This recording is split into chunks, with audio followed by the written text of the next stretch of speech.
Hello students, in this video we'll see the impact of residential status on computation of total income. Why it is necessary to decide the residential status of an individual. In previous chapter we have learned how to calculate the residential status. But in this video, in this topic, we'll learn why it is necessary to calculate the residential status, what impact it has on the GTI. Residential status कैसे calculate करते हैं ये हमने previous chapter में देखा, लेकिन ये क्यों करते हैं, इससे क्या होता है, कहाँ पे डिफरेंस होता है ना, ये आपको इस टॉपिक में पता चलेगा. It has a direct impact with computation of total income. हम जो टोटल इनकम कैलकुलेट करते हैं उसके साथ इसका डायरेक्ट रिलेशनशिप है. मतलब कुछ इनकम कुछ कैटेगरीज के लिए टैक्सेबल नहीं होते. अब ये क्या कैटेगरीज है? वैसे फर्स्ट चैप्टर में रेसिडेंशियल स्टेटस डिसाइड करते वक्त हमारे तीन आंसर आया करते थे. तीन, एक तो वो नॉन रेसिडेंट हुआ करता था, नॉन रेसिडेंट, या फिर अगर रेसिडेंट है तो ऑर्डिनरी रेसिडेंट या फिर नॉट ऑर्डिनरी. मतलब there are three categories of residential status. एक तो रेसिडेंट एंड ऑर्डिनरी रेसिडेंट है, या फिर एक तो resident but not ordinary resident है, या फिर तीसरा नॉन रेसिडेंट. अब जो इनकम है, whatever income you will earn, it can be foreign income or Indian income, उनके कुछ कैलकुलेशन के रूल्स हैं, depend upon the residential status. और इस टॉपिक में प्रैक्टिकल सम के साथ हम वही पढ़ेंगे कि कौन सा इनकम किसके लिए टैक्सेबल होता है और किसके लिए टैक्सेबल नहीं होता. जैसे कि I will explain some theoretical part first of all, then I will move on to the practical case. Indian incomes are taxable to all. Indian income जो होता है that means the income which accrues, arises, earn और received in India और deem to be accrue, arise, earn and received in India. India का जो भी income होगा, India में अर्न किया होगा या फिर एक्रू या फिर रिसीव्ड, कुछ भी इंडिया में हुआ होगा, that is Indian income and it is taxable for all category. आपका कुछ भी कैटेगरी हो, कुछ भी रेसिडेंशियल स्टेटस हो, आपको वो टैक्सेबल इनकम है, आपको उस पर टैक्स भरना पड़ेगा. Indian income is taxable to all. लेकिन अगर फॉरेन इनकम है, फॉरेन इनकम मतलब the income which accrues, arises, earn and received outside India, जिसका सब कुछ इंडिया के बाहर होता है. अर्न भी बाहर किया, रिसीव्ड भी बाहर किया, अराइज भी बाहर ही हुआ, एवरीथिंग आउटसाइड इंडिया. ऐसे फॉरेन इनकम सिर्फ अगर आपका status R and O R है, आर एंड ओ आर, तभी वो टैक्सेबल है, अदरवाइज टैक्सेबल नहीं होते. दैट मीन्स फॉर एग्जाम्पल, अगर आप नॉन रेसिडेंट इंडियन हो, एनआरआई, नॉन रेसिडेंट इंडियन हो, और अगर आप कोई फॉरेन इनकम अर्न कर रहे हो फॉरेन कंट्री में, इंडिया के बाहर, तो उस पे इंडिया में टैक्स भरने की जरूरत नहीं. लेकिन अगर आप रेसिडेंट एंड ऑर्डिनरी रेसिडेंट हो इंडिया के, आर एंड ओ आर, अगर रेसिडेंट एंड ऑर्डिनरी रेसिडेंट हो तो इंडियन इनकम तो छोड़ो, उस पर तो भरना ही है. फॉरेन में जो भी इनकम अर्न करोगे जिसका इंडिया से कुछ लेना देना नहीं है, फिर भी उस पे भी आपको टैक्स भरना पड़ेगा इंडिया में, because you are resident and ordinary resident of India. This is the impact it has on the GTI. यही इम्पैक्ट होता है कि आपका स्टेटस अगर नॉन रेसिडेंट है तो आपको फॉरेन इनकम पे इंडिया में टैक्स भरने की जरूरत नहीं. लेकिन अगर आपका residential status R and O R है तो फॉरेन इनकम पे भी आपको टैक्स इंडिया में देना पड़ेगा. Okay, next, if the foreign income is earned from a business which is controlled or managed from India or from a profession set up in India, then it is taxable in two cases, R and OR and R but error. मतलब ऐसा business जो India के बाहर है, ऐसा profession जो India के बाहर है, इंडिया में नहीं, इंडिया के बाहर है, लेकिन उसका कंट्रोल इंडिया से हो रहा है, या उसको मैनेज इंडिया से किया जा रहा है, या फिर उसका सेटअप इंडिया में क्रिएट किया गया है. ऐसे इनकम दोनों के लिए टैक्सेबल है, R and O R category है या फिर R but N O R. Okay, so these are the three rules. उनके बेसिस पे हम प्रैक्टिकल सम देखने वाले हैं.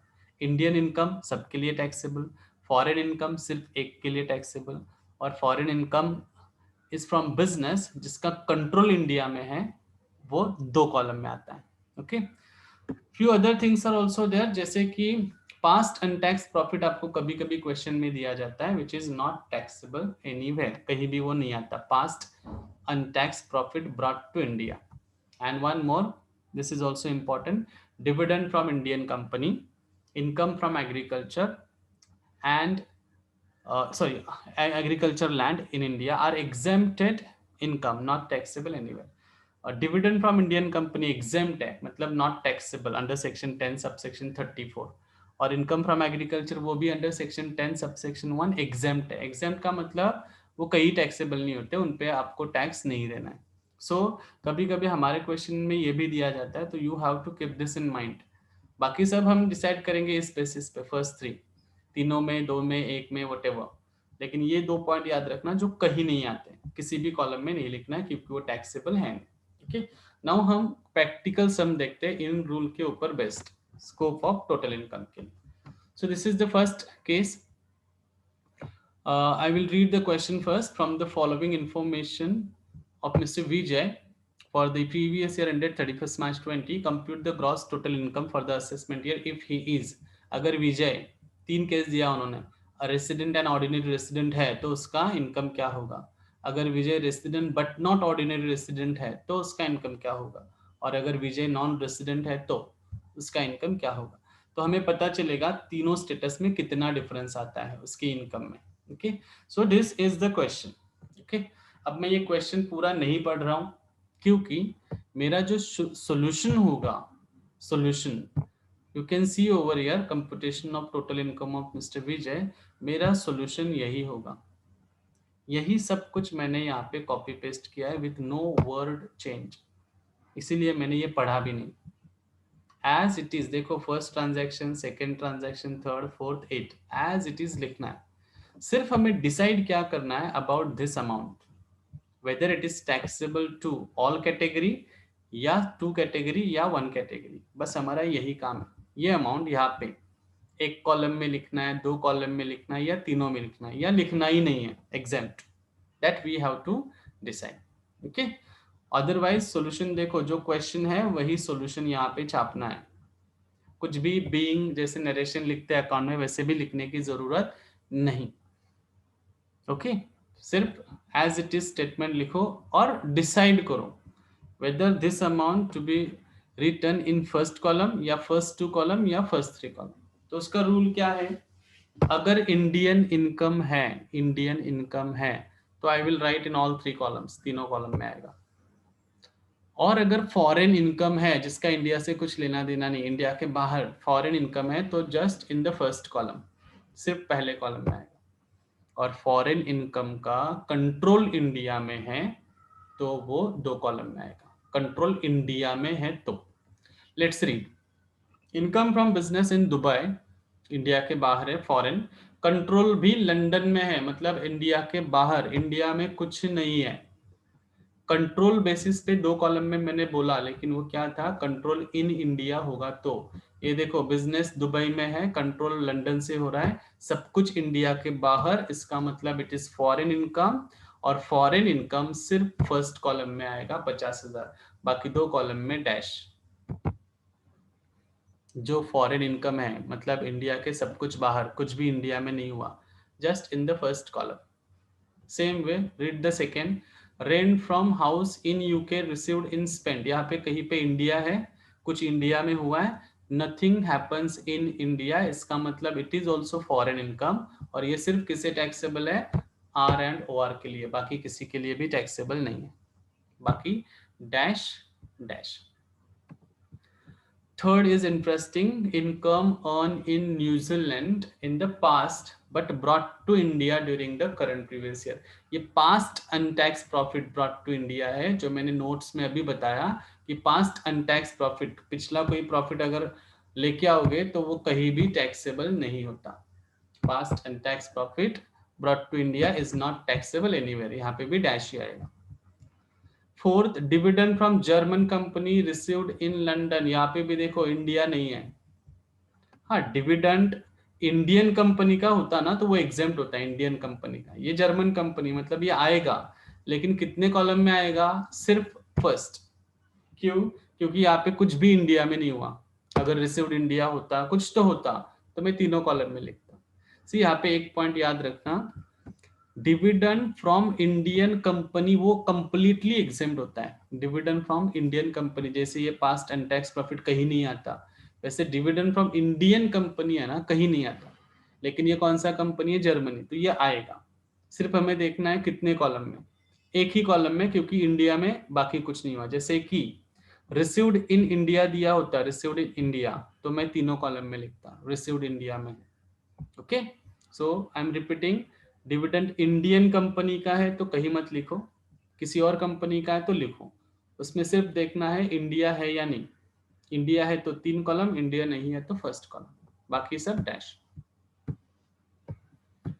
Next, income from agriculture in Japan received in India. Now this is also important case, क्योंकि नोट्स में मैंने पढ़ते वक्त कहा income from agricultural land in India वो एग्जेम्प्ट होता है। इसका मतलब लैंड अगर इंडिया में है, लैंड, और उस पे एग्रीकल्चर इनकम आपको मिलता है, तो वो एग्जेम्प्ट कहीं नहीं आता।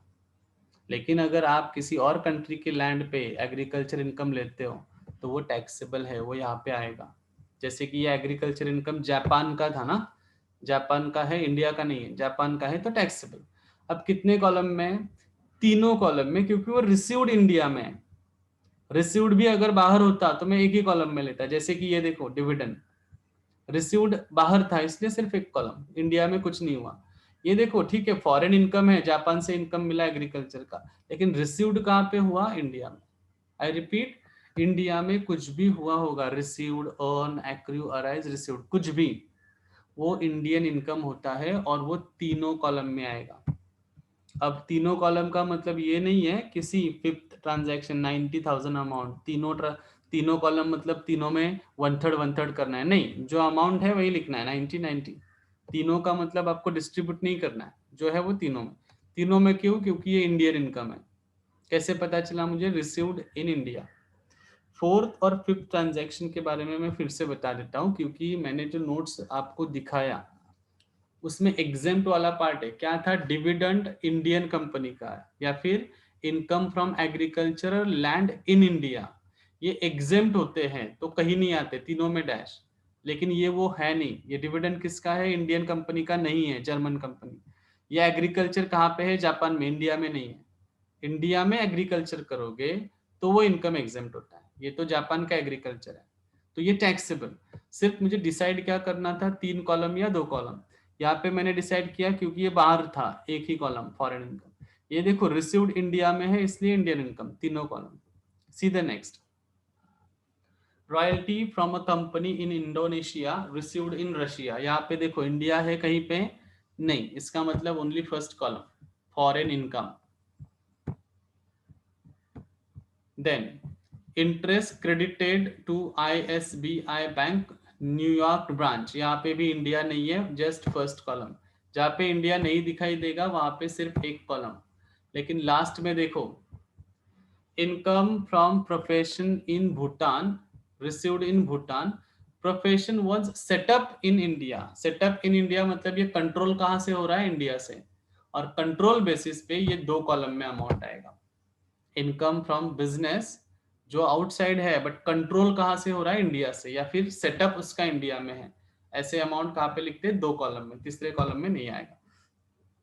ठीक है, एनी अदर ट्रांजैक्शन, नो। सो 8 ट्रांजैक्शन, सिर्फ मैंने क्या किया, ये एज इट इज कॉपी, सिर्फ अमाउंट को मुझे 3 कॉलम में लिखना है, कभी 1 कॉलम या फिर कहीं नहीं, कभी कभी 2 कॉलम, कभी कभी 3 कॉलम। उसके लिए रूल्स क्या है, इंडियन इनकम तीनों कॉलम में, फॉरेन इनकम सिर्फ 1 कॉलम में, फॉरेन इनकम का कंट्रोल इंडिया में या फिर सेटअप इंडिया में है तो 2 कॉलम, और dividend from Indian company, agricultural land in India and past untaxed profit, ये तीनों डैश एवरीवेयर, कहीं नहीं आते। Okay, now what you have to do, सिर्फ आपको टोटल करना है, देखना है कि अगर वो R&OR उसका स्टेटस है, resident and ordinary resident status है, तो उसका ग्रॉस टोटल इनकम हो रहा है 6,10,000।